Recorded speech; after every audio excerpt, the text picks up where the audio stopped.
Hello, good evening, everyone. My name is Hans Ulrich Obrist. I'm so delighted to be here tonight in conversation with FKA Twigs. Twigs, thank you so much for accepting to do this conversation, and thank you above all for sharing with us all this extraordinary film we have just experienced. It's wonderful because this is our third conversation. It all started at MIF. As we always say, ESW MIF, everything starts with MIF. When we did the conversation with Alex Poots at the very moment when you actually were in residence there. We also, of course, did the conversation with Alex Israel, which Surface Magazine and Bettina Korek had set up in LA. So this is our third conversation, and thanks so much to John McGrath and to the Manchester International Festival. It's always so exciting to work with MIF because, of course, all the disciplines come together: music, art, theater, dance, choreography, and of course that's exactly what your piece does, and that's what your residency in Manchester actually did. It is, as Alex and I said at the time, a total work of art.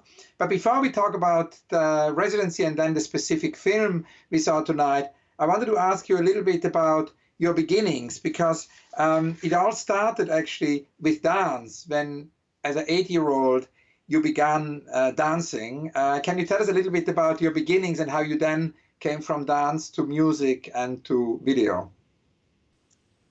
Hey, well, yeah, it's lovely to be talking with you again. I started dancing, going to dance class when I was about 8 years old, but from when I was a little girl, I was always just fascinated with movement and characters, and I really saw life as something magical where you could reinvent yourself every single day. And I think my mum just clocked on to that creativity. So by the time I was at 8, I was in ballet class and tap classes and modern classes. And I just, it was something that came very naturally to me. And I just really loved it. I loved the music. I loved the different ways that music could make you feel and finding new ways to express that. And dance was such a huge part of my life. Specifically up until I was about 16, I would go straight after school and train for 4 hours, 5 nights a week usually. And I loved doing dance competitions and dance shows, and my mum was always driving me up and down the country to perform in this place or that place. And I was very lucky. We didn't have a lot when I was growing up, but I grew up in a very supportive home of the arts and being creative, and a very, very nurturing and nourishing environment where I could express myself. And who were your inspirations from dance when you began? Who are your heroines or heroes or inspirations? Well, I think, when I was growing up, it was pre-internet, so it wasn't just like you were 12 and you could go on the internet and find somebody. It was a little bit different. I think I remember dancing a lot to Billie Holiday and Nina Simone and just really connecting with the emotion of the music. I discovered Josephine Baker when I was probably about 12 years old because I saw a picture of her on a postcard, a woman with a banana skirt, and I was like, who's that? And my mum told me all about Josephine Baker. I grew up on a lot of sort of old black and white movies, The Red Shoes and films like that. So I think it was kind of, from quite a, I guess like, the old sort of black and white musicals really inspired me, and music, music inspired me to move more than I think a specific dancer, because there just wasn't really information like that. It wasn't readily available. I was from the middle of nowhere. I didn't grow up in London. I grew up in like a small town in Gloucestershire. So I think when I was young, it came a lot from the inside. And we want to talk more about your videos, of course, because we've just seen this extraordinary film, and you began with video already as a dancer, because you did this backup dance actually in a lot of music video clips. You worked with Kylie Minogue. Can you tell us a little bit about this experience? Because as far as I remember from our previous conversation, it's very much this experience of actually working with music videos that somehow brought you into video and into film. Yeah, of course. I mean, in my early 20s, I lived with a music video director called Emil Nava. We were flatmates and we had a place together in Bethnal Green. And he would use me as a dancer in his music videos occasionally. And I kind of, just through being around him, and he made like these big pop music videos for like Jessie J and people like that. And I would hear him talk about the edit. And I think when I was just on set as a dancer, when I was being hired on these different projects, I just would listen a lot. You know, I never really 100% fit into the dance community. I was always like, you know, the sort of odd one out. So often I wouldn't talk with the other dancers. I would just sort of sneak into the main room and sit quietly and learn who did what, like what's a DOP, or like why is that person there, what's a first AD, or like what does the lighting do. And I kind of thought, through doing that and through living with Emil, I thought, yeah, like, I feel like I could do that. Like I wanna have a go at that. And so when I started making my own music videos, it just felt like the perfect time for me to just experiment and make mistakes and, you know, discover who I was from like a visual point of view. And naturally, just from spending so many years dancing, you know, movement became a really big part of the way that I direct, and it's something that even now it's very difficult for me to think of an idea without some sort of physical, kinetic body element in it. It's just kind of the way that I see things involves so much of just the way that the body moves.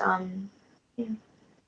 And they have a quality really of an oxymoron where, you know, different things come together, which you once described almost as the antithesis actually of the voice or of the music. You said that, you know, your voice is very ethereal and you sometimes feel different inside, and that the video allows you to express that. I found here notes from our interview in Los Angeles with Alex Israel, where you said the videos are really focusing on emotion as an antithesis of how something sounds. Can you tell us a little bit about that? Because I felt that very strongly tonight when we watched the film. Yeah, I mean, I think that my voice is something that I've had to really come to terms with, because you can't change the tone of your voice. Your voice is your voice, you know, and I'm not going to sing in another voice. You know, the tone that I have is the tone that I was given by the powers that be, and that's great. But sometimes, yeah, I feel differently. I sing and it's angelic and it's clear and it's like a bell, and then inside I don't feel that way. And inside I feel in turmoil or angry, or, you know, like I have the opposite emotion, and yet what comes out is, you know, can be so pure, and that can be frustrating sometimes, actually. So, you know, working with visuals and working with movement for me is a way to create, I don't know, just to create a clearer picture of the art that I'm trying to put forward. And I feel lucky in that way to be able to do that. I mean, I think when I was speaking to you last time, we spoke about Ache as a perfect example, that I'm singing and it's angelic, and I'm singing I ache for you, but the visual is a guy crumping in slow motion, like with a mask over his face, like he's gagged and he's like in complete, you know, he's all torn up inside, and it just helps portray, you know, the complexities of the idea, I think. And the film we saw tonight is really one of your most epic films, and it's of course the outcome of the residency you did in Manchester, which I experienced at the time, and which was very much a Gesamtkunstwerk. All the different art forms came together, and different people would make different experiences. I think there was never twice the same experience, which is so wonderful. It was a 10-day residency, which of course one could visit as a sort of a live momentum, but then of course you filmed it, and it led to the film we now saw tonight. And you refer to it also as an abstract autobiographical documentary. Can you tell us a little bit about this work, about the process, about the 10-day residency, and how you then transformed it into a film? Yes, well, the piece was based on a poem by Sir Thomas Wyatt called I Find No Peace, and it's basically about the human condition that no matter what you have, you're never happy. And I used that poem at the beginning of LP1, and that's where the song I Love Another and Thus I Hate Myself came from, which is the opening song on LP1.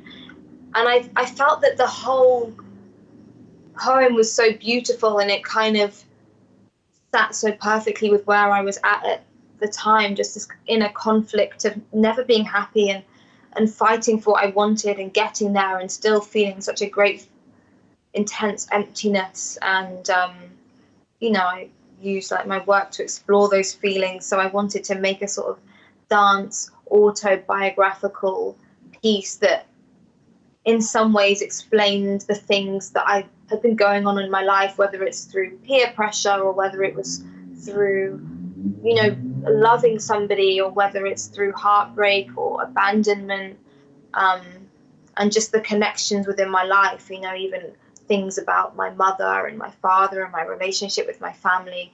And I was able to dissect the poem into sort of 7 different phrases and then break down experiences in my life into 7 dance pieces. And that's soundtrack 7. There's like you said, an abstract autobiographical soundtrack to my life at the time. But I can't remember how old was I then. I was probably like maybe 25 or 26. It's also very much to do with the idea of the ritual.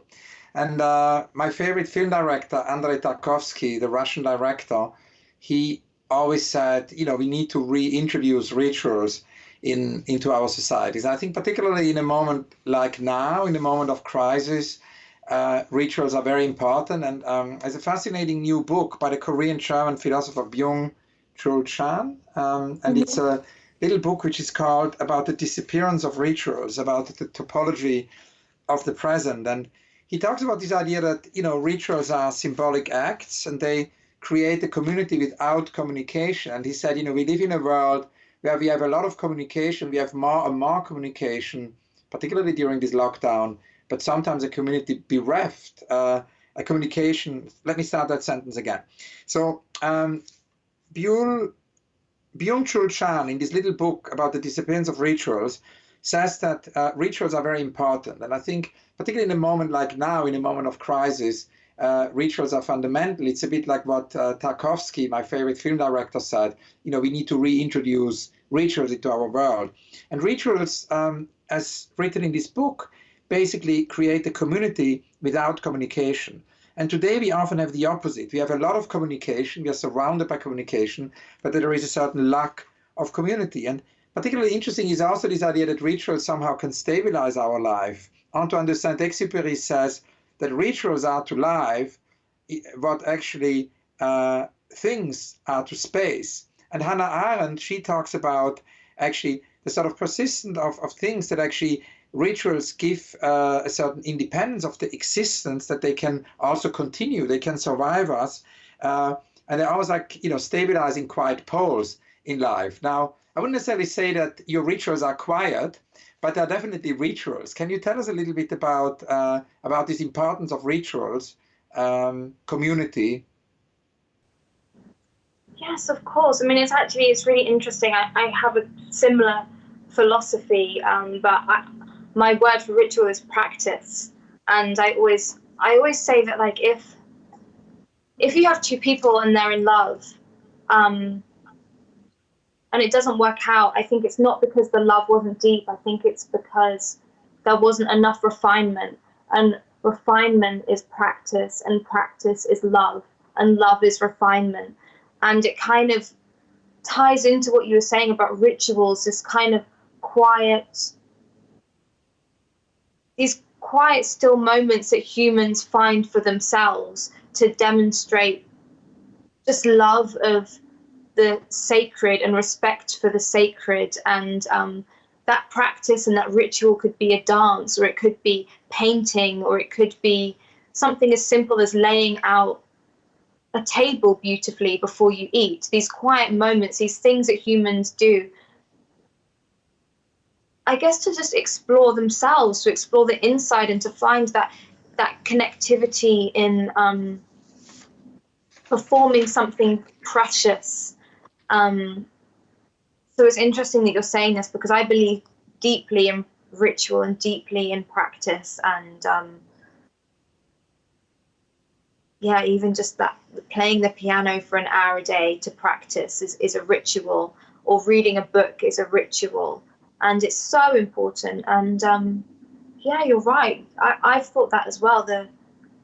These rituals are lost in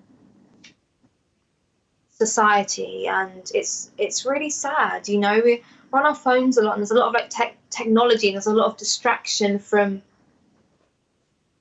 being centered.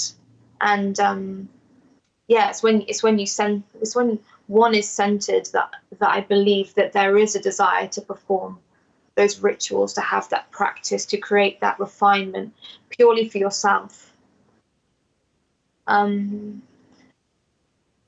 Yeah, practice. That's one of my favorite words, practice.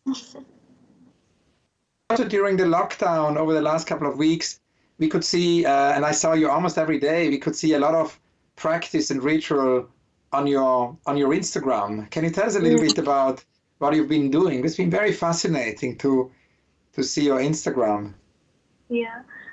Well, you know, again, it's going back to you're saying practice, ritual. I have a lot of things that I do for my body that make me feel good. And I know that obviously we're stuck at home at the moment, and there's not opportunities to, you know, go to the gym or even just walk to the tube or do things and that make our bodies feel good. And I just thought it would be nice to share some things that I do that make me feel incredibly grounded and incredibly in my vessel, and help me with movement. And they're very small movements, you know. I don't believe that exercise, if you don't want it to be, has to be this big exertion. It doesn't have to be this big trauma. You know, I think that exercise can be something that's more of a internal understanding and a presence of self. If you're not present, and you can't listen to your body, and you can't feel where you're at, and that's something that I've spoken to my sort of like movement family a lot about, just that understanding to do exercises on one leg and then to stop and to listen to your body and to feel how one side feels differently to the other side, and to ask. I like to ask my body to do things for me rather than be screamed at by a personal trainer or in some sort of boot camp. You know, I know that people love that, and I get it, but you know, I want to be moving for many years, and I know that my knees don't want to be like jumping up and down and knocking against the floor. Like, I know that for sure. My joints want to be like lubricated and asked nicely to work for me. So I guess I was, you know, I just thought it would be nice to share some of that with with people that might want to listen or might want to join in, and see if that works for them as well.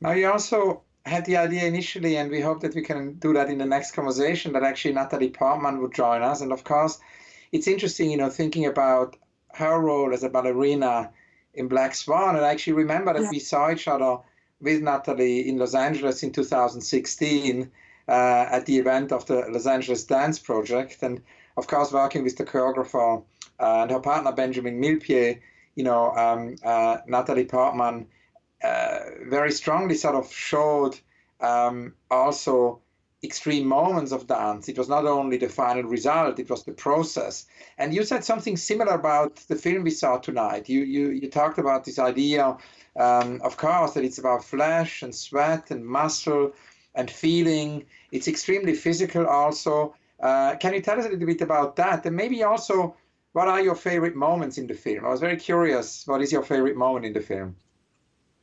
In Soundtrack 7? I meant in your film. In Soundtrack 7, yeah. Yeah, in your film, yeah. My favorite moment in the film. My favorite moment in the film, I think, is at the end, in the final piece. In How's That, there's a moment where everyone goes up to the screen and they run and they flick their hands like this into the screen. And I remembered when we captured that. I don't know. I don't.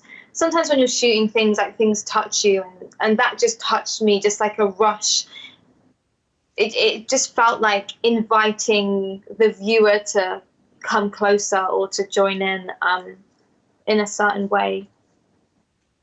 You know, Soundtrack 7 was a really big turning point for me because I actually hadn't danced for many years, and everybody that participated in the film, I didn't really use like the standard like professional dancers in companies. Like I wanted to use my friends, people that had just come out of college, people that maybe don't book work all the time but have incredible facility and are amazing at moving, and it was kind of like a group of misfits in a way. It was a group of outsiders, you know, that came together, and I just had this dream that like we can create a dance company in 2 weeks and people are going to look at us and they're going to think, even though we've not, like, I mean, everybody that came were people that I'd known from the industry or known from class, but not everybody knew each other. And I just had this dream that like we can all come together and people will think that we've been dancing together for years because we're just going to like be in each other's pockets and work every day and warm up together and warm down together and connect with this story. So yeah, I mean, I guess there are specific things that I enjoy about the film, but more. Sorry, my dog's down here. She's barking. I guess more like it's just the feeling of community and the feeling when you. She's snoring. The feeling, the feeling that we came together, and those moments of really intense connection with people that maybe had only known each other for 10 days. And that's the most wonderful thing about movement. That's the most wonderful thing about training in movement, because it's universal. Movement is a universal language. You know, like when you go abroad and you don't understand what people are saying, and so you can act things out of where you need to go, that's movement. You know, that's a dance routine. That is a universal language somehow that we can move our hands and we can understand through body language how we're feeling, what we're going through, what we need, what makes us happy, what's making us sad. And, you know, that's what brought us together, was just a love of dance. And it's interesting, actually, on that subject, in LA, I train at a martial arts studio, and there's a guy there called Master who owns it, and he's the most incredible wushu teacher ever. And you know, I trained with him for 6 months, and I learned all of my foundation of martial arts with him. And you know, we barely spoke a word of the same language to me. He would shout at me in Mandarin and I would question back in English. And still, you know, after 6 months, I understood wushu. I understood the names of the moves. I understood where it came from. I understood where my legs needed to be and why they needed to be that way. I understood the feeling. I understood the way that I needed to start and how it was different maybe from ballet or contemporary dance. And he explained it to me without words. You know, he explained it to me through shouting at me in a different language and explaining things through his body. And that's what I love about movement, you know? That's what I love about it. It's just that you can, yeah, just go anywhere in the world and meet somebody who likes to move and share your practice, share your ritual. Beautiful. Thank you so much. These are great words. Now, one thing I also thought was interesting is I have this memory in Manchester that it was actually a very small audience. There were maybe 20 people. We were there with 15, 20 people.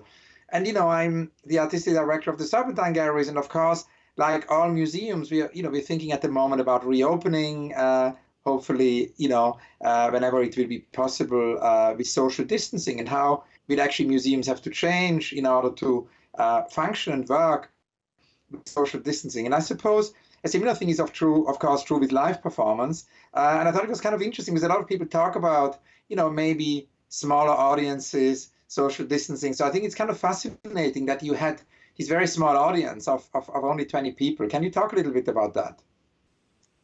Yes, well, what we did is the whole thing became a sort of, I guess the whole thing became an installation. So whilst we were making the dance piece, so what we did is, okay, let me start from the beginning. What we did was we spent a week in London rehearsing the dance movements and connecting them together with the story. And then we came to Manchester and we spent a week within the space putting together the pieces within the space. And Tobias, the lighting designer, each day we'd pick one routine, and each day the lighting designer would set the lighting, and we would block out the routine and rehearse it, and we would film it. Now, during that time, members of the public were invited to come in and watch that experience for half an hour, slots at a time. So that's why you remember the audience being small, because during the development process and the production of the theatre show or the dance show, people were able to come in and view it. And it was amazing because some people would come in and watch a spotlight being programmed for half an hour. And then some people, the next set of people might come in and watch all the dancers warming up together. And then the next set of people would come in and watch like a full dance routine over and over and over again. So it created these really funny stories on Twitter where people would say, oh, well, I went to go and watch Twigs and there was only a spotlight being programmed. And then someone else would say, well, I went to go and see it and it was like a full dance extravaganza, But actually, when we did the show, we did it, I think, 3 times at the end. And then I can't remember how many people that were in there, maybe like a couple of hundred. But I mean, intimacy is a great thing. I come from a very weird underground cabaret scene in London. That's kind of how I started, where I would like make these very bizarre acts and I would be booked to perform 2 or 3 of them in the night along with other performers. And it would be kind of almost like a 1930s-esque, something you would imagine to find in Berlin somewhere, where it's all these like oddballs from around the world coming together, and you'd make an act, and you'd make a costume, and it could be like lip syncing, or it could be like, I don't know, throwing feathers in the air and sticking it to yourself. I don't know. It could be anything. You could make any act that you wanted. And often there weren't many people in the room, and I really learned a lot.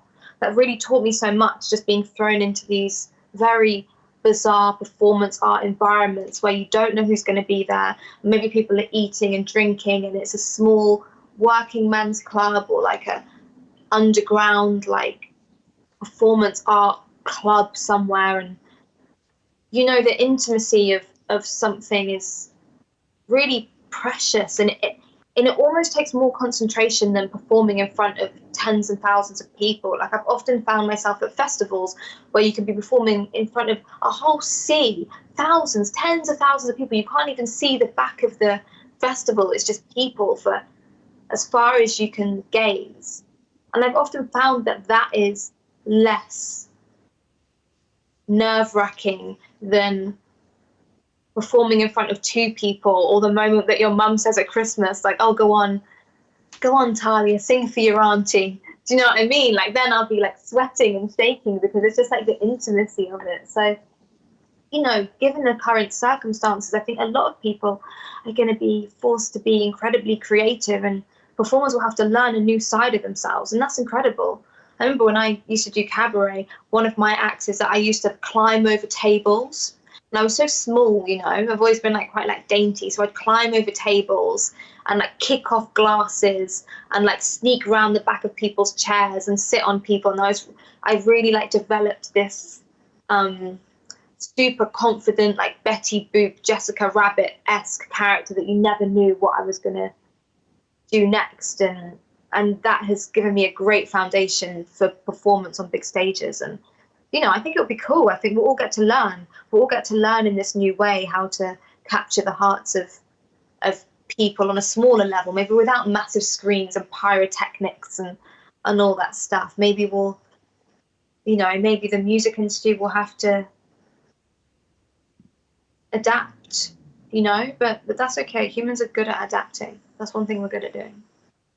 Thank you. I think another aspect which is very important right now is to go back to a lot of do-it-yourself things. And, I started in the 90s when I was a student, this project with Christian Boltanski and Bertrand Lavier, which we also presented at MIF, and we are now working now on a new version for the Serpentine and Caldor Projects ICI with the Google Cultural Institute, where artists are actually writing instructions, recipes, how-to manuals, which people can then realize. It's an open source project. It's about generosity. It means everybody can just do it, can download the instructions. And it's, of course, fascinating to see how all over the world these different instructions are interpreted in different ways, and also how all over the world, new instructions are being added to the archive. And when the lockdown started initially in China and then in Italy, I got a lot of, Twitter alert and, Instagram alert and also WeChat alert of people taking the Do It book from their shelves and downloading the instructions online and starting in their home, to realize some of these instructions of do-it-yourself art. I mean, one can transform a broom according to instructions of Franz West, or Kouchonga gives instructions how to do a drawing, or Louise Bourgeois gives the instruction how to smile at a stranger, now, of course, from a distance.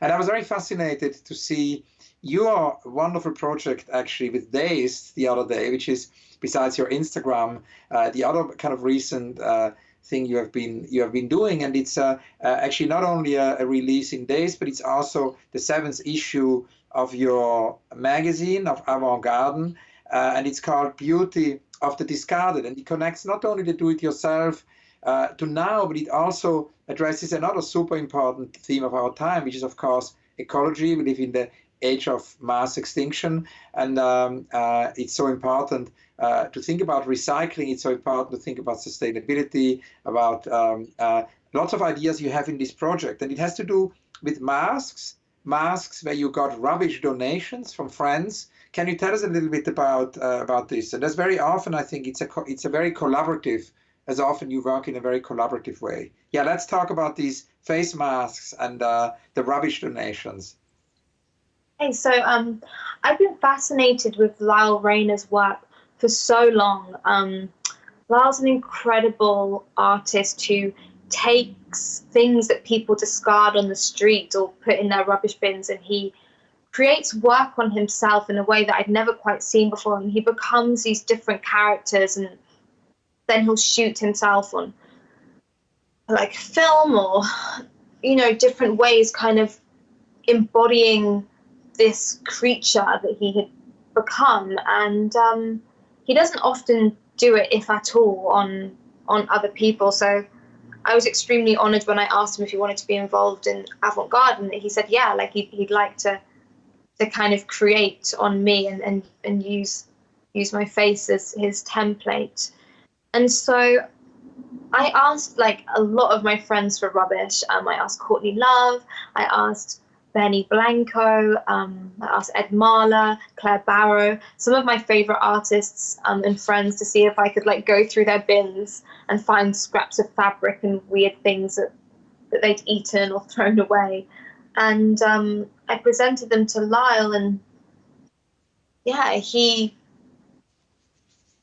transformed me into these different creatures, and that was the 7th issue, really. And I guess it is kind of, it's thinking about the question of sustainability and how as artists we can really take part in helping the planet recover and be responsible.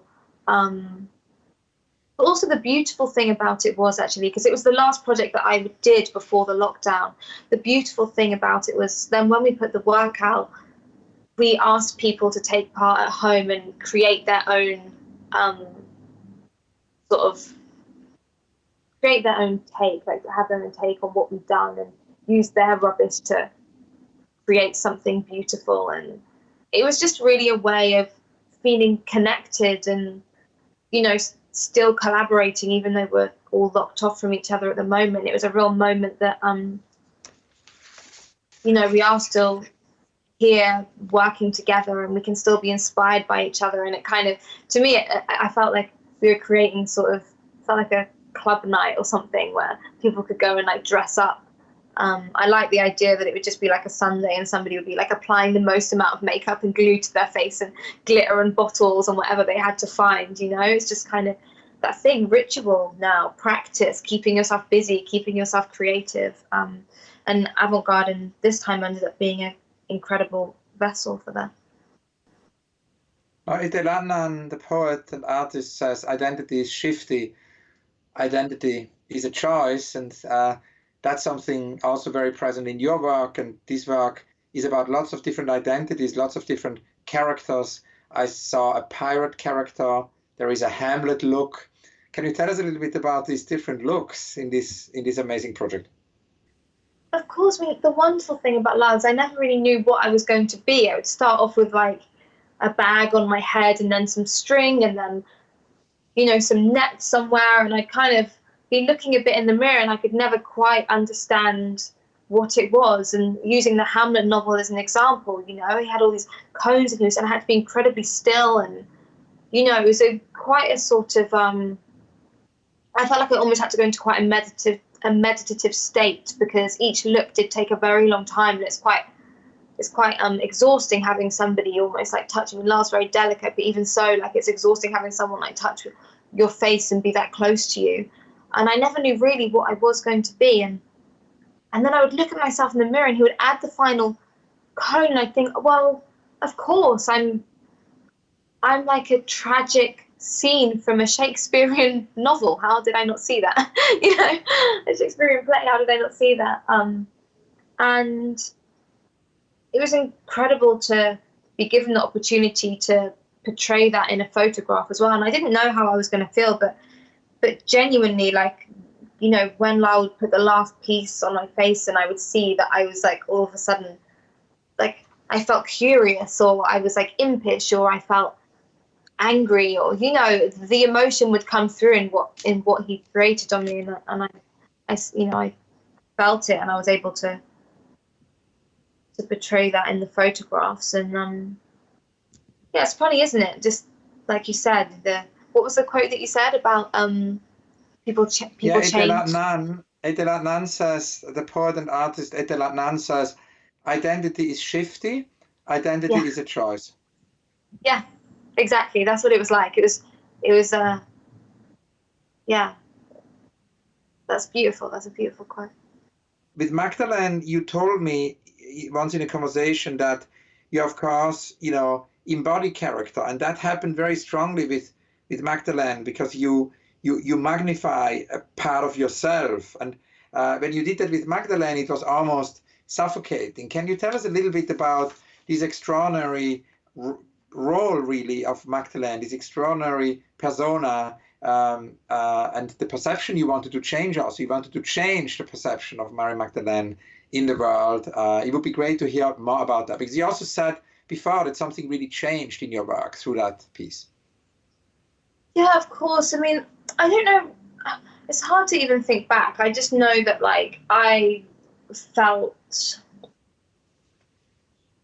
during that time, like, I very much couldn't, like, distinguish what were my own thoughts and what was my sadness and what was, like, a sadness that was attached to the music through her. And it was just so difficult to talk about now, because I feel actually so, I'm actually like in a completely different space. But I mean, I guess I dressed very differently. I ate very differently, you know, like I just felt very, I felt genuinely very touched by experiencing who she was and researching who she was, and kind of tying that to my own life and exploring like what it is for me to like harness my feminine energy through her, and what parallels there were at the time. And I remember that at the end of the album, I kind of made like a pilgrimage to Glastonbury, where there's the Mary Magdalene chapel, and it's underground, and there's a ley line. I think it's I want to say it's like St. Michael and the Mary Magdalene ley line meet. I think that's correct. These two ley lines of energy meet underground, and one is the Mary Magdalene ley line. And I went to that place, and I kind of said thank you to her for her inspiration. And it's not a concept record. It's not all about her. It's about, you know, things I've gone through in my life as well. But she definitely kind of influenced a lot of it. But I said thank you to her, and I went to her chapel, and I kind of like let it go, and I felt very different after that. You know, I feel, you know, Magdalene's like very deep, and I was super heartbroken as well, and I think that's where a lot of like the sadness comes from. But I know, like YOLO, I don't feel like that anymore. I feel a lot lighter, which is nice as well. I feel like I'm making now from a much lighter place. Yeah, I mean, I've joked about it, but I felt like Magdalene almost like destroyed me. It was like I felt like I was gonna be at the beginning of the end, that project, but yeah, I made it through the other side. I was also curious because we haven't talked about technology, and of course, you used a vocal processing machine for this piece called the what is it called? Helicon. The Helicon, yeah. So you used a vocal processing machine called the Helicon, and that's interesting because there actually technology can bring out different characters. Can you explain that to me? Oh, of course, yeah, I love a good vocal effect, especially when I'm writing. Like sometimes when I write, I'll go and like mumble, like I'll just like mumble melodies, and I love having like my voice really processed because I feel like it, again, like it brings out those like different characters. You know, that's you know, one of the joys of like modern music. But the Helicon's actually quite old. But the thing I love about the Helicon as well is I can affect my voice at the time. Like while I'm singing, I can kind of decide how many harmonies I want, and change the feeling of it throughout the sentence in real time. I love working like that in music. Actually, I love just kind of like a live element of like manipulation. You know, that's where the fun is for me. So, you know, the idea of do-it-yourself, which we addressed with the Avant Garden #7, is important in your work also musically. You often work on your laptop when you travel, you co-produce your own sound, and you once told me that traditionally in the music industry, men tell women what to write, and you wanted to change that. So Kate Bush, you said, was actually one of the first female artists to have a #1 song that she had written herself, and also, you know, produced herself. And that, of course, is something which is very important in your work. You very often also produce your work yourself. So it would be great to hear a little bit more about this do-it-yourself spirit in your musical practice, because I think it can be very inspiring for a lot of younger artists now. Of course. I mean, like, honestly, I'm gonna say something which maybe isn't the answer that you were hoping for. You know, when I first started out, I was so obsessed about doing everything myself. I truly was. Like, I really felt like I needed to prove it to myself and prove it to others that I was worthy and I was practiced and that I'd worked hard. And honestly, like, since Magdalene, something's happened within me, and I feel so much more open to like collaboration now. And I don't mean collaboration in the past for me, which was, this is my world, can you come into my world and be like a vessel for what I want to create? I don't mean that. Now I mean, like, I want to learn off other people. Like, I want to try things different ways. I want to maybe go to sleep not liking something and wake up in the morning loving it, you know? So ironically, I think it is so important to, the do-it-yourself part for me is having agency over your toolbox, you know, having agency over your practice, to know that you're practiced in dance or music or art or film or whatever it is, so that you have the tools that you need to turn up, you know, to be able to turn up for whatever it is that you need. But then for me now, like, once I feel quite like settled in myself, I kind of just want to like learn from other people and see what other people are doing, and kind of see what other people like feel in me that I haven't yet explored in myself. And that's been incredible. I'm working with an amazing producer called El Guincho at the moment, remotely, of course. And I just feel so open to all his ideas, and I'm leaving the studio so happy You know, like I feel so open to his suggestions and exploring things. And even if he says something that I'm not 100% sure, I just want to like try it. And it's been really. What's the name of the producer? El Guincho. Yeah. Yeah, and it's just I'm going to bed so happy. Do you know what I mean? I'm going to bed feeling so fulfilled because you know, even though it's over FaceTime at the moment, like I feel really kind of like we've locked into each other through just being open. Now it's also an issue of Avant Garden, and I remember you told me that you actually started Avant Garden at the moment when you were quite unwell and you couldn't work at the same rate as you usually would.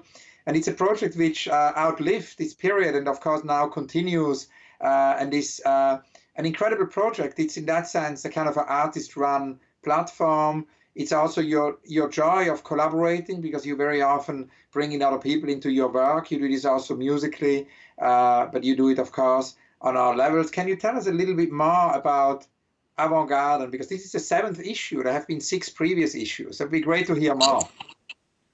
Well, essentially, it's a collaboration platform that I started out with, you know, me collaborating with somebody that I've seen from afar, that I don't know why we should collaborate or when it would make sense. But Avant Garden would give me a reason to kind of work with that person and to share ideas and to conversate and to grow together.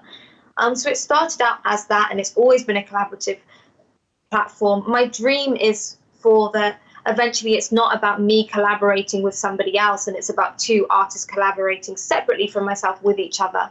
And you know, that's going to be the next phase of Avant Garden, that I hope to be able to have a platform and to be able to bring people together in collaboration and to go to, you know, a arts festival and have an Avant Garden space where, you know, there can be 5 to 10 artists in a room, a dancer and a painter or a sculptor and a musician and, you know, a video director and I don't know, I think a singer, I don't know. But like, you know, people can come together and create in a way that they wouldn't usually think. You know, how would a dancer work with a sculptor? I want to see that, you know. And again, in an age of, you know, the internet and Instagram and a kind of lack of physical touch, even more so right now, my dream for Avant Garden would be to start sewing those bonds back together and create almost like a collective, you know, to create a collective of people that work together. So that's my next sort of dream for it this year. That was always the goal, but it was nice kind of starting out where I could choose who I just wanted to work with. But I think now Avant Garden needs to like grow up and become more open, you know, share more, be more generous. And I'm looking forward to that. And it almost brings us to actually my only recurrent question I always ask in all the conversations. I've asked you that question also once before, which is a question about the unrealized project, because I think it's very interesting. You know, we know a great deal about architects' unrealized projects because architects publish very regularly their unrealized projects, and then, you know, through that often also get them built, whilst we actually know very little about musicians, composers, artists, poets, scientists, you know, many different practitioners, unrealized projects. So I'm very interested in projects which are unrealized. And there can, of course, be many different reasons you see why a project is unrealized. It can be too big to be realized or too small to be realized, or it can be utopic, simply unrealizable, or it can also be censored. There's, of course, censorship. Or, as Doris Lessing always told me, there can also be self-censorship, a project which we haven't dared to do yet. So I was curious, out of all this range of the unbuilt, if you could tell us maybe about one project of yours which you haven't been able to realize yet, a dream, an utopia, you know.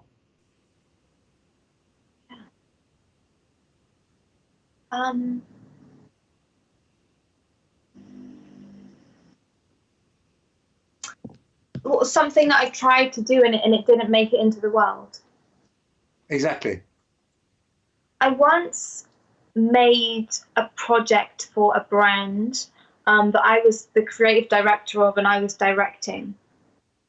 And I think it was one of the best things I'd ever made. And it was for a brand, so it had a product attached to it, of course. But the heart of the project was that we're all connected.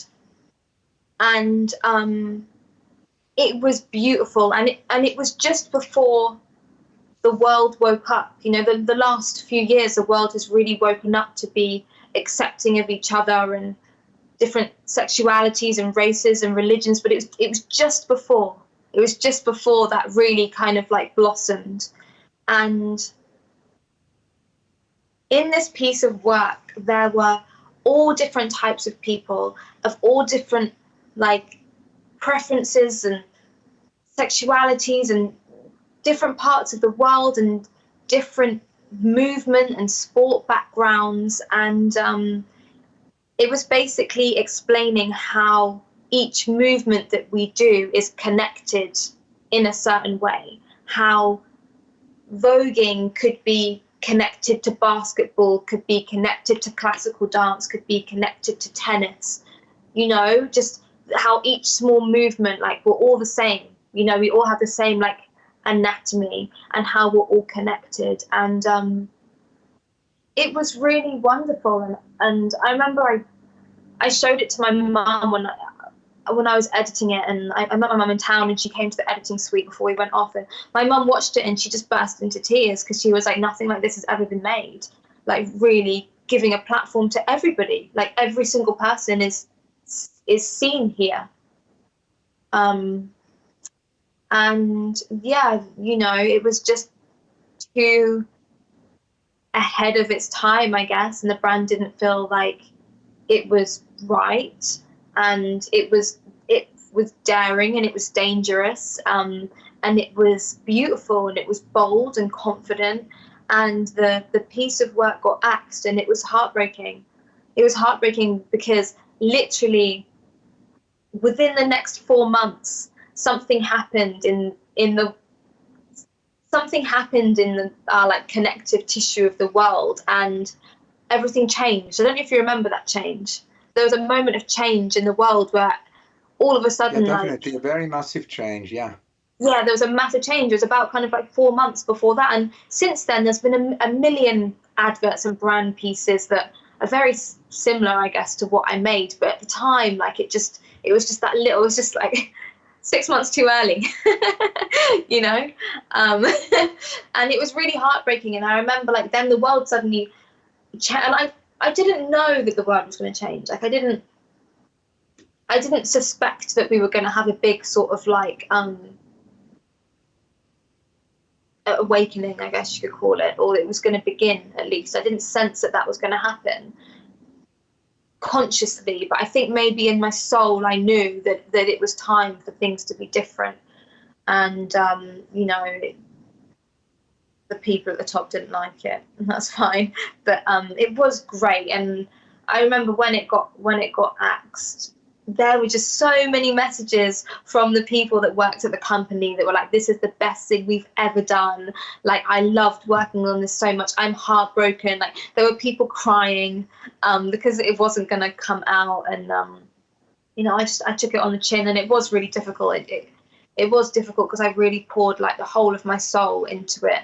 And I did feel like it had a deeper meaning. And I did feel like it was kind of this piece where everyone was seen, which was rare at the time. But you know, I guess that's an unrealized project. Amazing. And in terms of it for the future, I don't know. I feel quite creatively satisfied, if I'm honest with you. There's nothing really like in the future that I think like, oh, I'm never going to do that. I feel quite full creatively. But thank you so much. This was amazing. Such a great interview. Like my little doggy, isn't she sweet? Oh wow, can I make a picture? I need to make a picture. That's so nice. Isn't she a sweetheart? So sweet. Little cutie pie. Oh wow.